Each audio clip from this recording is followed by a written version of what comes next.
Ok, bon. Déjà, merci aux organisateurs de m'inviter. Alors, je suis le dernier orateur de la journée. Effectivement, j'ai regardé les sujets que vous avez abordés hier et aujourd'hui. Donc, on est très... le thème principal était quand même l'énergie. Ce n'est pas du tout mon domaine d'activité. Comme il a été dit, je travaille plutôt dans le secteur de la robotique. Et on m'a demandé d'évoquer effectivement les véhicules autonomes. Mais effectivement, véhicules autonomes versus énergie, ça ne va pas être mon domaine. On va pouvoir évoquer ensemble les véhicules autonomes, rêver sur les véhicules autonomes, et puis peut-être lors des questions, parler effectivement de ce que ça pourrait apporter, et peut-être de manière indirecte des effets sur l'économie d'énergie. Alors, en plus, de façon un petit peu, je dirais, annexe à l'exposé précédent, étant donné que je suis chercheur, je suis au CNRS, on a à faire, je dirais, avancer les connaissances et puis aider, je dirais, à l'industrialisation du pays ou dynamiser l'industrie du pays.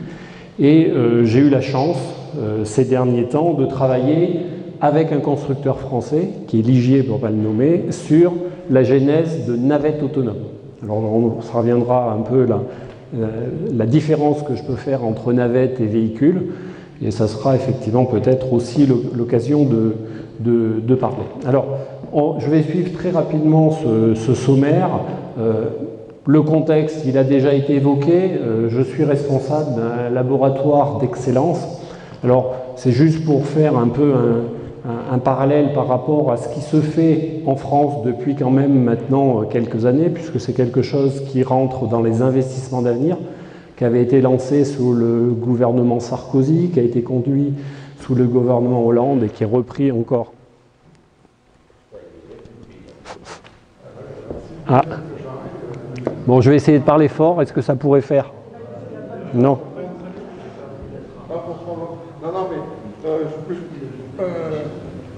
Le technicien qui s'occupe de tout ce qui est son et lumière n'est pas là aujourd'hui. Ah. Il m'avait dit que les micros étaient chargés, mais en fait on voit très bien qu'il s'arrête tout seul. Bon. Et celui-ci ne marche pas du tout. Bah si, c'est parce qu'il était mal positionné. Je vais le tenir alors. Non, il faut le mettre... Attends, on va le mettre là. Oui, mais je sais pas si... Pardon, excuse-moi. Par contre, il est peut-être à l'arrêt. Ah. Je l'avais arrêté. On va y arriver. Voilà, c'est allumé. Alors, est-ce que vous m'entendez? Ça marche? Bon, ok. Donc j'en étais sur cet investissement d'avenir. Et en gros, les laboratoires d'excellence, c'est des thèmes qui sont choisis sur un site universitaire et plusieurs laboratoires décident de travailler ensemble. Et sur Clermont-Ferrand, bon, il n'y a pas de constructeur automobile, mais il y a un gros manufacturier. Et on a choisi la mobilité innovante. Alors la mobilité innovante, c'est mobilité des personnes, des biens, des machines. Donc on est plutôt à essayer de mettre au point des véhicules comme ça ou des navettes. Alors je voudrais trouver le pointeur. Ici, ou des navettes de ce type. Donc j'aurai la chance de pouvoir revenir là-dessus. Bon, ça c'est simplement pour expliquer qu'effectivement il y a 8 laboratoires qui travaillent sur le sujet, avec des thèmes qui vont de la mécanique, de la robotique, de l'informatique. Ça c'est, je dirais, actuel, mais quelque chose qui est nouveau et sur lequel je veux insister, c'est qu'avec nous il y a 2 laboratoires SHS, donc sciences humaines et sociales, qui sont venus travailler sur l'acceptabilité de l'innovation. Entre autres, on peut mettre des nouveaux produits sur le marché, mais si on les présente mal, ça ne marche pas. Et puis, il y a le problème de l'ergonomie. Et avoir ces gens-là avec nous, ça a été extrêmement important. Alors, grosso modo, je vais quand même vous expliquer, finalement, depuis 10 ans, la genèse de ces véhicules et essayer de vous faire rêver. Alors, quelque part, la motivation, c'est quelque chose qui est très ancien, puisque j'ai mis ici des images de véhicules du laboratoire qui datent, pour les plus anciens, de 30 ans. Donc ça fait 30 ans que le laboratoire travaille sur des sujets qui sont essentiellement des ADAS. Alors j'ai sorti de la discothèque ou de la bibliothèque du laboratoire des anciennes vidéos. Donc on travaillait là il y a 20 ans sur ces sujets-là, des suivis de lignes blanches, des suivis de véhicules. Tout ça maintenant, c'est intégré dans les véhicules. Ça, c'est un véhicule haut de gamme traditionnel qui est bourré de capteurs. Alors, on trouve des caméras, on trouve des lidars, on trouve des radars. Et tout ça, c'est des aides à la conduite, ce qu'on appelle des ADAS, donc des systèmes d'aide à la conduite. Et finalement, déjà, c'était les prémices des véhicules autonomes. On essaye d'aller de plus en plus loin. Et c'est tout à fait ça. Alors, bien entendu, en 2002, le laboratoire a décidé d'aller plus loin. Donc là, on était un peu en avance de phase. On s'est dit, on veut travailler sur la notion de véhicule autonome. Alors, véhicule autonome, c'est quelque chose qui était important pour nous parce qu'il y avait des gens qui étaient spécialistes de traitement d'image, ma spécialité, mais il y avait aussi des automaticiens qui savent réguler des lois de commande. Et des véhicules autonomes, en fin de compte, c'est bien parce qu'il faut percevoir l'environnement et il faut contrôler ces véhicules. Donc c'était une vitrine intégrative où tout le monde pouvait travailler dessus. Et puis bien entendu, on avait des motivations, il y en a plein, parce qu'effectivement, on a ici une belle image de banlieue américaine où on voit qu'on a des autoroutes à une dizaine de voies qui sont complètement saturées. Donc ça, si on avait des véhicules autonomes, on pourrait tendre vers une régulation meilleure du trafic et puis entre autres aussi peut-être tendre vers de l'autopartage. On aura peut-être l'occasion d'y revenir dans les questions parce que va se poser la question, est-ce qu'un véhicule autonome doit être un véhicule personnel ou est-ce qu'un véhicule autonome doit être un véhicule partagé? Et ça change complètement la donne. Et d'ailleurs, ça peut aussi changer, on parlait tout à l'heure de l'avenir des constructeurs, je pense que ça peut aussi changer les gens qui vont produire ces véhicules autonomes. Si on est en propriétaire de son véhicule autonome, il y a un côté statutaire qui ferait qu'on achètera plutôt un véhicule avec une marque. Si on est sur un véhicule partage, entre guillemets, monté dans un véhicule qui serait badgé Google, par exemple, ça posera de problème à personne. Donc, où est l'avenir des constructeurs automobiles par rapport à l'avènement des véhicules autonomes?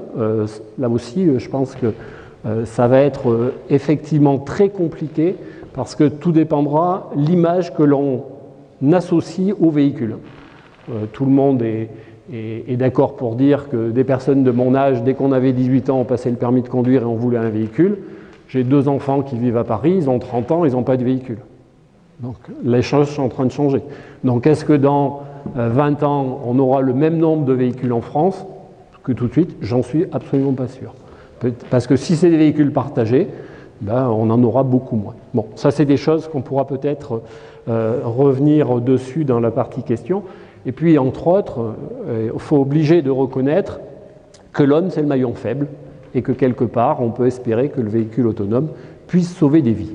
Voilà. Alors, quelque chose qui est extrêmement important quand on parle de véhicule autonome, on a besoin de 2 grandes fonctionnalités. La première des fonctionnalités, c'est de la localisation. Où est mon véhicule? Et qu'est-ce que j'utilise pour savoir où est mon véhicule? Entre autres, il doit rester sur la route, il ne doit pas monter sur le trottoir. Donc, il faut être très précis. Et ça, ce n'est pas forcément gagné. Et puis, il y a des briques qui sont des logiciels, finalement, de commande. Il va falloir piloter et savoir, finalement, respecter des consignes d'accélération, de freinage, des choses comme ça. Ça aussi, ça demande des efforts. Alors, au tout début, même dans les années au laboratoire, quand on a commencé à travailler sur ces sujets, dans les années 2005, on s'est dit, c'est simple, de toute façon, il y a un capteur qui est magique, ça s'appelle le DGPS. Alors le DGPS, c'est le GPS différentiel. Alors, en fin de compte, ça marche de manière très très simple. C'est la même chose que vous avez dans les téléphones, mais, entre guillemets, on va se caler sur une base fixe, qui est géoréférencée. Alors un GPS, c'est précis à quelques mètres près, mais 2 GPS qui vont être côte à côte, il va y avoir un biais qui est le même. Et entre guillemets, si on a des échanges d'un GPS avec une base fixe, on va calculer une localisation. Cette base fixe, elle va calculer sa position, mais elle sait où elle est géoréférencée. Donc si elle se trompe d'1 mètre, elle sait qu'elle a besoin de corriger sa position d'1 mètre, elle envoie ça au GPS mobile, et à proximité de la base fixe, on a une précision qui devient centimétrique. Donc ce DGPS, c'est quelque chose qui est très très bien. Ça demande par contre des investissements parce qu'il va falloir mettre des antennes fixes de façon assez répétée pour avoir une densité relativement forte. Mais globalement, c'est quelque chose qui marche bien. Si on est dans des environnements un peu ouverts, ça peut être une solution. J'y reviendrai par la suite. Alors bien entendu, on n'est pas les seuls à vouloir tendre vers l'autonomie. Là, j'ai mis un exemple des collègues à Berlin qui ont travaillé sur ces sujets-là, qui travaillent encore sur ces sujets-là. La seule chose sur laquelle je voudrais attirer votre attention, c'est ce capteur. Là, ce n'est pas quelque chose, ce n'est pas un château d'eau qui est dans le fond, c'est un beau champignon qui est sur le toit du véhicule.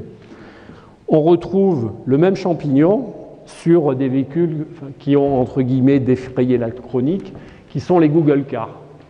Et ce capteur, on appelle ça un Velodyne, ce sont des télémètres laser tournants qui mesurent et qui donnent des millions de points à la seconde.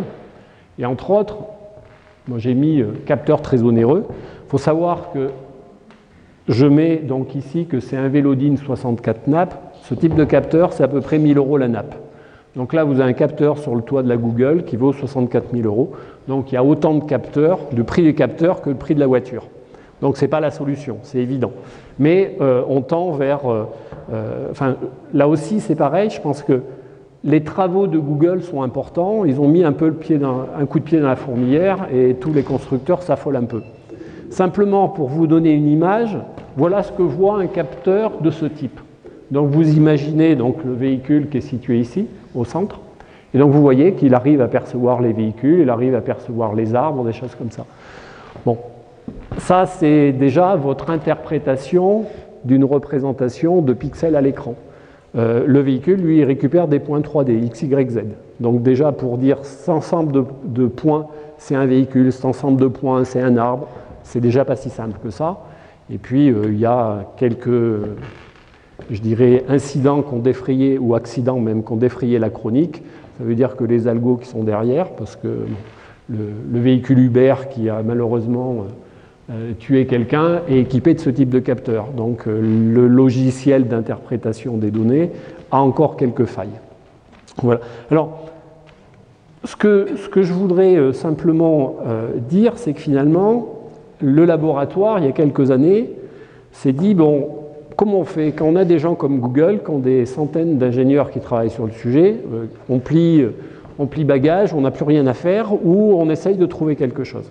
Alors on s'est mis sur une niche.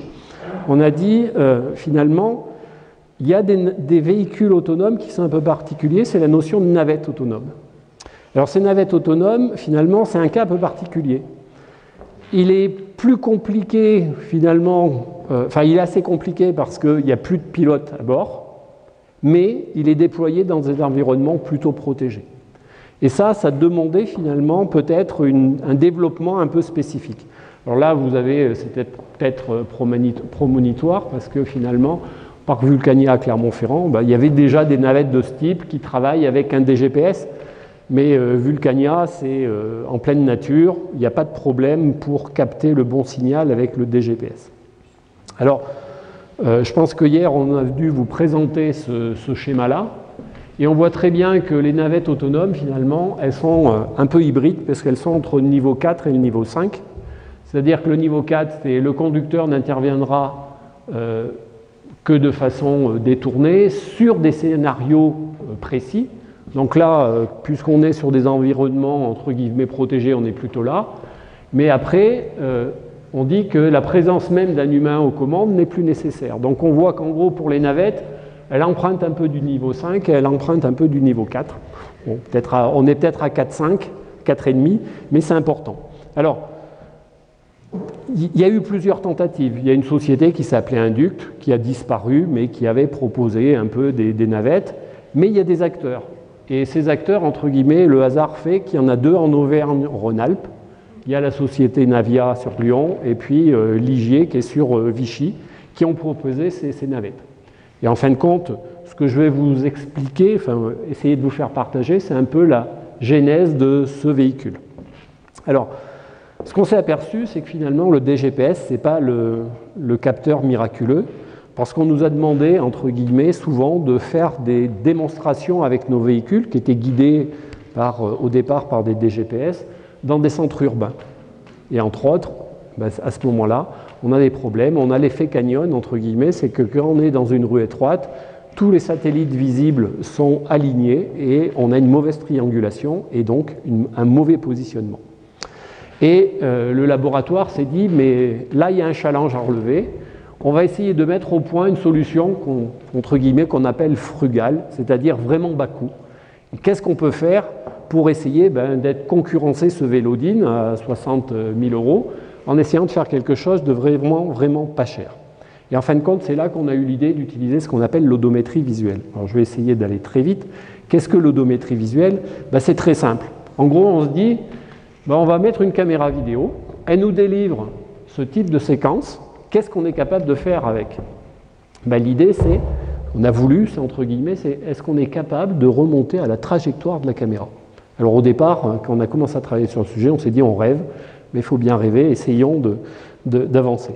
Alors, toute la difficulté, entre guillemets, était de trouver entre deux images successives d'une séquence qu'on appelle des points homologues, c'est-à-dire les points qui correspondent aux mêmes entités 3D. Donc ici, c'est une plaque d'égout, ça ne se voit peut-être pas trop, mais si on arrive à trouver des algorithmes qui permettent de faire ça, on est finalement les rois du pétrole.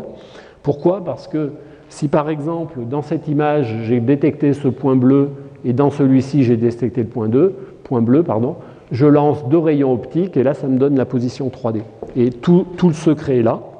Et si je fais ça pour toute une séquence, je vais arriver à positionner ma caméra et puis reconstruire des points. Donc c'est exactement ce dont... alors je vous donne un exemple pour aller très vite. Donc voilà toujours ma séquence initiale. Là, finalement, les points qui scintillent, ce sont des points que j'arrive à apparier d'une image à l'autre. Et puis ça va me donner finalement, ici, on passe dans le 3D. Alors il y a quelques, je dirais, étoiles filantes, c'est des faux appariements, justement, il faut arriver à les nettoyer.